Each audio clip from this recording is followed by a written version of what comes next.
Hello every one, toss അക്കാഡമിയുടെ പുതിയൊരു വീഡിയോയിലേക്ക് എല്ലാവർക്കും സ്വാഗതം. കേട്ടറ്റ് എക്സാമിൻ്റെ നോട്ടിഫിക്കേഷൻ വന്നു കഴിഞ്ഞു. ഡിസംബർ 29, 30 തീയതികളായിട്ട് കേട്ടറ്റ് എക്സാമുകൾ നടക്കും. കേട്ടറ്റ് കാറ്റഗറി 1 and 2 29-ാം തീയതിയും കാറ്റഗറി 3 and 4 30-ാം തീയതിയുമായിട്ടാണ് നടക്കുക. കേട്ടറ്റ് ഹിന്ദിയുടെ സിലബസിൽ നിന്നും മെയിനായിട്ട് പഠിച്ചിരിക്കേണ്ട ഭാഗങ്ങളെ ഒരു 50 ദിവസത്തെ സ്റ്റഡി പ്ലാനിലൂടെ നമുക്ക് എങ്ങനെ സക്സസ്ഫുള്ളായിട്ട് കംപ്ലീറ്റ് ചെയ്യാൻ പറ്റും എന്ന് നമുക്ക് ഈ ഒരു വീഡിയോയിലൂടെ നോക്കാം. ടോസ് അക്കാഡമിയെ ഈ വീഡിയോയിലൂടെ ആദ്യമായി പരിചയപ്പെടുന്നവരാണ് നിങ്ങളെങ്കിൽ അക്കാഡമിയെക്കുറിച്ച് നിങ്ങൾക്ക് ഞാനൊന്ന് പരിചയപ്പെടുത്തി തരാം. KTET, SET, NET, HSA, HSST, LP-UP തുടങ്ങിയ എലിജിബിലിറ്റി ടെസ്റ്റുകളിലായിട്ട് നിരവധി വിദ്യാർത്ഥികൾ പഠിച്ചിറങ്ങിയ ടോസ് അക്കാഡമിയിലൂടെ അധ്യാപന രംഗത്തേക്ക് പ്രവേശിക്കുവാൻ ധാരാളം പേർക്ക് സാധിച്ചിട്ടുണ്ട്.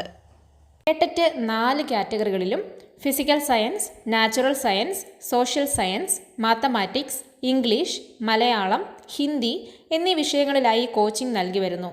Recorded class, PDF notes, regular mock test, model question discussion, revision എന്നിവ അക്കാഡമിയിലൂടെ നിങ്ങൾക്ക് ലഭിക്കുന്നു. ഒപ്പം അഫോർഡബിൾ ഫീസാണ് എന്നതുകൊണ്ട് തന്നെ എലിജിബിലിറ്റി ടെസ്റ്റുകളിൽ കോച്ചിങ് ചെയ്യാൻ ആഗ്രഹിക്കുന്നവർക്ക് ഒരു ബെസ്റ്റ് ഓപ്ഷൻ തന്നെ ആയിരിക്കും ടോസ് അക്കാഡമി എന്നതിൽ യാതൊരു സംശയവുമില്ല. ടോസ് അക്കാഡമിയോടൊപ്പം എലിജിബിലിറ്റി ടെസ്റ്റുകളിൽ പരിശീലനം നേടാൻ നിങ്ങൾ ആഗ്രഹിക്കുന്നുവെങ്കിൽ സ്ക്രീനിൽ കാണുന്ന നമ്പറിൽ നിങ്ങൾക്ക് ബന്ധപ്പെടാം. ഇത്തവണത്തെ കേട്ടറ്റ് ഹിന്ദി എക്സാമിന് വേണ്ടി പ്രിപ്പയർ ചെയ്യുന്നവരാണ് നിങ്ങളെങ്കിൽ ഉറപ്പായും പഠിച്ചിരിക്കേണ്ട ഭാഗങ്ങളും ഏകദേശം 50 ദിവസങ്ങൾ കൊണ്ട് നമുക്ക് എങ്ങനെ കേട്ടറ്റ് ഹിന്ദി നേടിയെടുക്കാമെന്നും നോക്കാം. കൃത്യമായ പഠന രീതിയും കഠിനാധ്വാനം ചെയ്യാനുള്ള മനസ്സുമുണ്ടെങ്കിൽ വിജയം നമുക്കരികിൽ എപ്പോഴും ഉണ്ടാകും. ഭാഷാ വിഷയമായ ഹിന്ദി പഠനം തുടങ്ങുന്നത് തന്നെ ഹിന്ദി ഭാഷയുടെ ഉത്ഭവത്തെക്കുറിച്ച് പഠിച്ചിട്ടാവണം. ഹിന്ദി ഭാഷയുടെ വികാസത്തെക്കുറിച്ച് പഠിക്കുമ്പോൾ ഹിന്ദിയുടെ ബോലികൾ, അവയുടെ വർഗീകരണം എന്നിവയെക്കുറിച്ച് നല്ലൊരു ധാരണ നമുക്കുണ്ടാവണം. ഏകദേശം 7 ആഴ്ചകളാണ് നമുക്ക് മുന്നിൽ പൂർണ്ണമായിട്ടും ലഭിക്കുന്നത്. അതിൽ ഫസ്റ്റ് വീക്ക് നമ്മൾ പഠിക്കേണ്ട ടോപ്പിക്കുകൾ ഞാൻ പറയാം. ഹിന്ദി ഭാഷ, ബോലിയാം, വർഗീകരൺ, കാൽ വിഭാജൻ, നാംകരൺ തുടങ്ങിയ കാര്യങ്ങളെക്കുറിച്ചാണ് ഫസ്റ്റ് വീക്കിൽ നമ്മൾ പഠിക്കേണ്ടത്. ഈ ഭാഗത്തു നിന്നും ചോദിച്ചിട്ടുള്ള ചില ചോദ്യങ്ങൾ കൂടി നമുക്ക് നോക്കാം. ഇൻമേം പൂർവി ഹിന്ദി കി ബോലി കോൻസി ഹെ? ഓപ്ഷൻസിലുള്ളത് ഖടി ബോലി, ബ്രജ്, കന്നൗജി, അവധി എന്നിവയാണ്. നമുക്കറിയാം പൂർവി ഹിന്ദിയുടെ ബോലികളാണ് അവധി, ബഘേലി, ഛത്തീസ്ഗഡി എന്നിവ. അപ്പോൾ ശരിയായ ഉത്തരം അവധിയാണ്. അതുപോലെ തന്നെ പശ്ചിമി ഹിന്ദിയുടെ ബോലികളായ ഖടി ബോലി അല്ലെങ്കിൽ കൗരവി, ബ്രജ് ഭാഷ, ഹരിയാണി, ബുന്ദേലി, കന്നൗജി, രാജസ്ഥാനിയുടെ ബോലികളായ പശ്ചിമി രാജസ്ഥാനി അഥവാ മാർവാടി, പൂർവി രാജസ്ഥാനി അഥവാ ജയ്പൂരി, ഉത്തരി രാജസ്ഥാനി അഥവാ മേവാത്തി, ദക്ഷിണി രാജസ്ഥാനി അഥവാ മാൽവി. അതുപോലെ തന്നെ പഹാഡി ഉപഭാഷയുടെ പശ്ചിമി പഹാഡി, മധ്യവർത്തി പഹാഡി, ബിഹാരി ഭാഷയുടെ ഭോജ്പുരി, മഗഹി, മൈഥിലി എന്നീ ബോലികളും ഓർത്തുവെക്കുക. രണ്ടാമത്തെ ആഴ്ചയിൽ നമ്മൾ പഠിക്കേണ്ടത് ഹിന്ദി സാഹിത്യത്തിൻ്റെ ചരിത്രത്തെക്കുറിച്ചാണ്.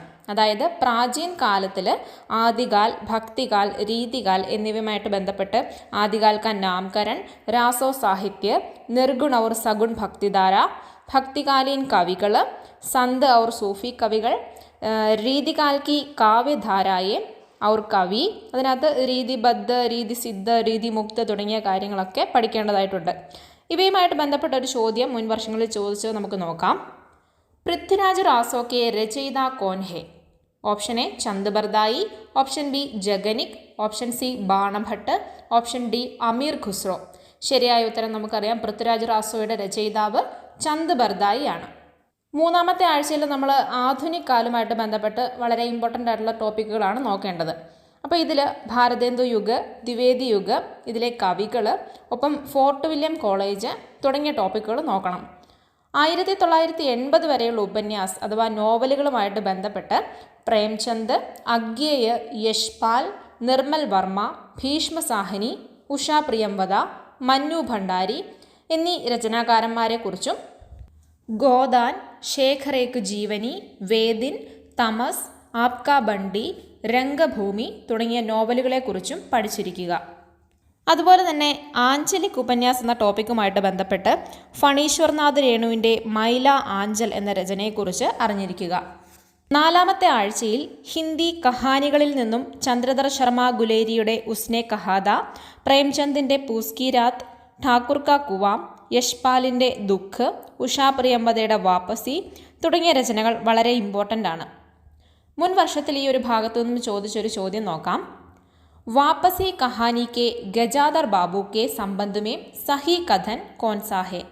ऑप्शन ए परिवार वालों के व्यवहार से संतुष्ट, ऑप्शन बी परिवार वालों के व्यवहार से दुखी, ऑप्शन सी परिवार वालों पर ध्यान न देने वाला, ऑप्शन डी परिवार वालों को तुच्छ समझने वाला.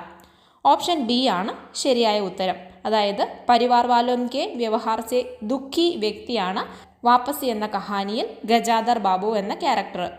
ഗോദാൻ, ശേഖർ ഏക് ജീവനി, വേദിൻ, തമസ്, ആപ്കാ ബണ്ടി, രംഗഭൂമി തുടങ്ങിയ നോവലുകളെക്കുറിച്ചും പഠിച്ചിരിക്കുക. ഈ ഭാഗത്തു നിന്നും ഒരു ചോദ്യം നോക്കാം. ചോദ്യം ഇങ്ങനെയാണ്. ആപ്കാ ബണ്ടി ഉപന്യാസ് में ബണ്ടി की मां शकुन कौन है? Option A doctor, option B principal, option C വക്കീൽ, ഓപ്ഷൻ ഡി പത്രക്കാർ. ശരിയായ ഉത്തരം ഓപ്ഷൻ ബി പ്രിൻസിപ്പൽ എന്നുള്ളതാണ്. ഹിന്ദി നാടകങ്ങളിൽ ഭാരതേന്ദു, ജയശങ്കർ പ്രസാദ്, മോഹൻ രാകേഷ് തുടങ്ങിയ നാടകകാരന്മാരെക്കുറിച്ചും അന്ധേർ നഗരി, ധ്രുവസ്വാമിനി, അന്ധ കുവാം, കൊണാർക്ക് അതുപോലെ തന്നെ മോഹൻ രാകേഷിൻ്റെ നാടകങ്ങളെക്കുറിച്ചും നന്നായിട്ട് പഠിച്ചു വെക്കേണ്ടതുണ്ട്. മോഹൻ രാകേഷിൻ്റെ ആഷാഢ് കാ ഏക് ദിൻ എന്ന നാടകവുമായിട്ട് ബന്ധപ്പെട്ട് ചോദിച്ചൊരു ചോദ്യം ഇങ്ങനെയാണ്. ഇൻമേം കോൻ ആഷാഢ് കാ ഏക് ദിൻ നാടക കാ പാത്ര നഹീം ഹെ? ഓപ്ഷൻസിലുള്ളത് മല്ലിക, പർണദത്ത്, അംബിക, വിലോം എന്നിവരാണ്. ശരിയായ ഉത്തരം പർണദത്താണ്. ആഷാഢ് കാ ഏക് ദിൻ എന്ന നാടകത്തിലെ കഥാപാത്രങ്ങളാണ് മല്ലികയും അംബികയും വിലോമുമൊക്കെ. അപ്പോൾ ഇതിലെ കറക്റ്റായിട്ടുള്ള ആൻസർ പർണദത്ത് എന്നുള്ളതാണ്. ഹിന്ദി നിബന്ധ എന്ന ടോപ്പിക്കിൽ നിന്നും ആചാര്യ രാംചന്ദ്ര ശുക്ല, ഹസാരി പ്രസാദ് ദ്വിവേദി, വിദ്യാനിവാസ് മിശ്ര തുടങ്ങിയ നിബന്ധകാരന്മാരെക്കുറിച്ച് അറിഞ്ഞു വയ്ക്കുക. അതുപോലെ തന്നെ ഹിന്ദി ആലോചന അഥവാ ക്രിറ്റിസിസവുമായിട്ട് ബന്ധപ്പെട്ട് രാംചന്ദ്ര ശുക്ലിനെയും ഹസാരി പ്രസാദ് ദ്വിവേദിയെയും കൂടാതെ രാംവിലാസ് ശർമ്മ, നഗേന്ദ്ര, നാംവർ സിംഗ് തുടങ്ങിയവരെ പറ്റി പഠിക്കുക. കബീർ, കവിതാ കെ നയെ പ്രതിമാൻ, കഹാനി നയി കഹാനി എന്നിവ പ്രധാനപ്പെട്ട രചനകളാണ്. ഈ ഒരു ഭാഗത്തു നിന്നും ചോദിച്ചൊരു ചോദ്യം ഇങ്ങനെയാണ്. ഇൻമേം ഭാരതേന്ദു യുഗ് കെ നിബന്ധകാർ കോൻ ഹെ? ഓപ്ഷൻസിലുള്ളത് ആചാര്യ രാംചന്ദ്ര ശുക്ല, രാംവിലാസ് ശർമ്മ, ഹസാരി പ്രസാദ് ദ്വിവേദി, ബാലകൃഷ്ണ ഭട്ട് എന്നിവരാണ്. ഭാരതേന്ദു യുഗിൻ പ്രസിദ്ധ രചനാകാരന്മാരാണ് ബാലകൃഷ്ണ ഭട്ട്, പ്രതാപ് നാരായൺ മിശ്ര, ബദ്രിനാരായൺ ചൗധരി പ്രേംഖൻ, രാധാചരൺ ഗോസ്വാമി, റായ് കൃഷ്ണദാസ് തുടങ്ങിയവർ. ഇവരൊക്കെയും ഭാരതേന്ദു മണ്ഡലിലെ കവികളാണ്. അതായത് ഭാരതേന്ദുവിൻ്റെ സമകാലീനായിട്ടുള്ള സാഹിത്യകാരന്മാരെല്ലാം കൂടി ചേർന്ന് ഭാരതേന്ദു മണ്ഡൽ എന്നറിയപ്പെടുന്നു. അവരിൽ പ്രധാനിയാണ് ബാലകൃഷ്ണ ഭട്ട്. അപ്പോൾ ഓപ്ഷനിലുള്ളത് ശരിയായ ഉത്തരം അതായത് ഭാരതേന്ദു യുഗിലെ നിബന്ധകാരാണ് ബാലകൃഷ്ണ ഭട്ട്. നാലാമത്തെ ആഴ്ചയിൽ ഇനി ഹിന്ദി കവിതയുടെ വിഭിന്ന ചരൺ നോക്കിയാൽ ഭാരതേന്ദു യുഗ്, ദ്വിവേദി യുഗ്, ഛായാവാദി യുഗ്, രാഷ്ട്രീയ സാംസ്കൃതിക് കാവ്യധാര, പ്രഗതിവാദ്, പ്രയോഗവാദ്, നയീ കവിത എന്നിങ്ങനെ നീളുന്നു ടോപ്പിക്കുകൾ. ഇവയിൽ പ്രധാനമായും ഛായാവാദി കാവ്യധാരയും കവികളും എല്ലാ പരീക്ഷയിലെയും ഷുവർ ക്വസ്റ്റ്യൻ ആണ്. അപ്പോൾ അതിൽ കാമായനി, ജുഹി കി കലി, തോട്തി പത്തർ എന്നീ ഛായാവാദി കവിതകളും ദിൻകറിൻ്റെ കുരുക്ഷേത്ര, ഹരിവംശറായ് ബച്ചൻ്റെ മധുശാല എന്നീ രചനകളും നിർബന്ധമായിട്ട് നോക്കിയിട്ടുണ്ടാവണം. നാഗാർജുൻ, അഗ്യേയ, മുക്തിബോധ്, ധൂമിൽ, സർവേശ്വർ ദയാൽ സക്സേന, ധർമ്മവീർ ഭാരതി തുടങ്ങിയ രചനാകാരന്മാരും കിത്തനി നാവോമേം കിത്തനി ബാർ, ചാന്ദ് കാ മുഹ് ടേട്ടാ ഹേ, അന്ധായുഗ്, സൻസദ് സെ സടക്ക് തക്ക് മുതലായ രചനകളും പ്രധാനപ്പെട്ടതാണ്. നാഗാർജുനുമായിട്ട് ബന്ധപ്പെട്ട് നാഗാർജുൻ കാ അസലി നാം ക്യാ ഹേ എന്നൊരു ചോദ്യം മുൻ വർഷങ്ങളിൽ ചോദിച്ചിട്ടുള്ളതാണ്. ആറാമത്തെ ആഴ്ചയിൽ നമ്മൾ പഠിക്കേണ്ടത് ഉത്തർ ഹിന്ദി സാഹിത്യവുമായിട്ട് ബന്ധപ്പെട്ട് നാരി വിമർശ്, ദളിത് വിമർശ് എന്നീ ടോപ്പിക്കുകളിൽ നിന്നും ചിത്ര മുദ്ഗൽ, മൃദുല ഗർഗ്, ഗീതാഞ്ജലി ശ്രീ, അൾക്ക സരാവഗി, സുരേന്ദ്രവർമ്മ എന്നിവരെക്കുറിച്ചും ആവാം, അന്തിമരണ്യ, മുച്ചേ ചാന്ദ് ചാഹിയെ, തീസരി താരി തുടങ്ങിയ രചനകളെക്കുറിച്ചും നോക്കി വയ്ക്കുക. കഹാനിയുടെ ശ്രേണിയിൽ ഉദയപ്രകാശിൻ്റെ പാൽ ഗോമരാക്ക സ്കൂട്ടർ എന്ന രചന ഇമ്പോർട്ടൻ്റ് ആണ്. അരുൺ കമൽ, ചന്ദ്രകാന്ത് ദേവതാലെ, ഉദയപ്രകാശ്, കുമാർ അംബുജ്, ഓം പ്രകാശ് വാൽമീകി, പവൻ കരൺ, അനാമിക, കാത്യായനി, നിർമ്മല പുതുൽ എന്നിവരെക്കുറിച്ചും പത്തർ കി ബെഞ്ച്, ബസ് ബഹുത്ത് ഹോ ചുക്ക തുടങ്ങിയ രചനകളെക്കുറിച്ചും 80കൾക്ക് ശേഷമുള്ള ഹിന്ദി കവിതയുടെ ഭാഗത്തു നിന്നും പഠിക്കേണ്ടതാണ്. ഈ ഒരു ഭാഗത്തു നിന്നും കുമാർ അംബുജിൻ്റെ രചനകളെക്കുറിച്ചൊരു ചോദ്യം ഉണ്ടായിട്ടുണ്ട്. ചോദ്യം ഇങ്ങനെയാണ്: ഏക് ആദ്മി ജംഗൽ മേം കവിത കെ കവി കോൻ ഹെ? ഓപ്ഷൻസിലുള്ളത് ത്രിലോചൻ, കുമാർ അംബുജ്, മുക്തിബോധ്, ധൂമിൽ എന്നിവയാണ്. ശരിയായ ഉത്തരം കുമാർ അംബുജാണ്. ഏക് ആദ്മി ജംഗൽ മേം എന്ന കവിത കുമാർ അംബുജിൻ്റേതാണ്. ആത്മകഥ, രേഖാചിത്ര, യാത്രാവിവരൺ, ആലോചന, ഡയറി എന്നിങ്ങനെയുള്ള അന്യവിധായമായിട്ട് ബന്ധപ്പെട്ട് മനു ഭണ്ഡാരി, പ്രഭ ഖേത്താൻ, മൈത്രേയി പുഷ്പ, ഭീഷ്മ സാഹനി, കമലേശ്വർ, വിഷ്ണു പ്രഭാകർ എന്നീ രചനാകാരന്മാരെക്കുറിച്ചും അന്യാസെ അനന്യ, ജൂഠൻ, ആവാര മസീഹ, ഏക് കഹാനി യഹ്ബി തുടങ്ങിയ രചനകളെക്കുറിച്ചും കൂടി നമുക്ക് നോക്കി വയ്ക്കേണ്ടതായിട്ടുണ്ട്. ജൂഠൻ എന്ന രചനയെക്കുറിച്ച് മുൻ വർഷങ്ങളിൽ ചോദിച്ചൊരു ചോദ്യം നമുക്ക് പരിചയപ്പെടാം. ഓം പ്രകാശ് വാൽമീകി की जूठन किस विधा की रचना है? നിബന്ധ്, കഹാനി, ഉപന്യാസ്, ആത്മകഥ എന്നിവയാണ് ഓപ്ഷൻസിലുള്ളത്. ശരിയായ ഉത്തരം ആത്മകഥ എന്നുള്ളതാണ്. 7ാമത്തെ ആഴ്ച, അതായത് നമ്മൾ 50 ദിവസത്തെ ഒരു സ്റ്റഡി പ്ലാനിൽ ഏറ്റവും ലാസ്റ്റ് വീക്ക് നമ്മൾ നോക്കേണ്ട പോർഷൻ ഗ്രാമറുമായിട്ട് ബന്ധപ്പെട്ട ഭാഗങ്ങളാണ്. അപ്പോൾ ഗ്രാമറുമായിട്ട് ബന്ധപ്പെട്ട പോർഷൻസ് പഠിക്കാനും അതുപോലെ തന്നെ ഭാഷാവിജ്ഞാൻ, കാവ്യശാസ്ത്ര തുടങ്ങിയവയുമായിട്ട് ബന്ധപ്പെട്ട ഭാഗങ്ങൾ പഠിക്കാനുമാണ് നമ്മൾ ഈ ഒരു ആഴ്ച വിനിയോഗിക്കുന്നത്. ഗ്രാമർ അഥവാ വ്യാകരണവുമായിട്ട് ബന്ധപ്പെട്ട് സംജ്ഞ, സർവനാം, വിശേഷൺ, കാൽ, ക്രിയ, ലിംഗ്, വചൻ, കാരക് തുടങ്ങിയവയെക്കുറിച്ച് ഡീറ്റെയിൽ ആയിട്ട് നമ്മൾ പഠിക്കേണ്ടതായിട്ടുണ്ട്. കാരണം ഈ ഒരു ഭാഗത്തുനിന്നും നിരന്തരമായിട്ട് ചോദ്യങ്ങൾ വന്നിട്ടുള്ളതാണ്. അതുപോലെ തന്നെ ധ്വനിവിജ്ഞാൻ, അർത്ഥവിജ്ഞാൻ, വാക്യവിജ്ഞാൻ തുടങ്ങിയ കാര്യങ്ങൾ ഭാഷാവിജ്ഞാനിലും ഭാരതീയ ഏവം പാശ്ചാത്യ ആചാര്യന്മാരെക്കുറിച്ച് കാവ്യശാസ്ത്രത്തിലും നമ്മൾ പഠിക്കണം.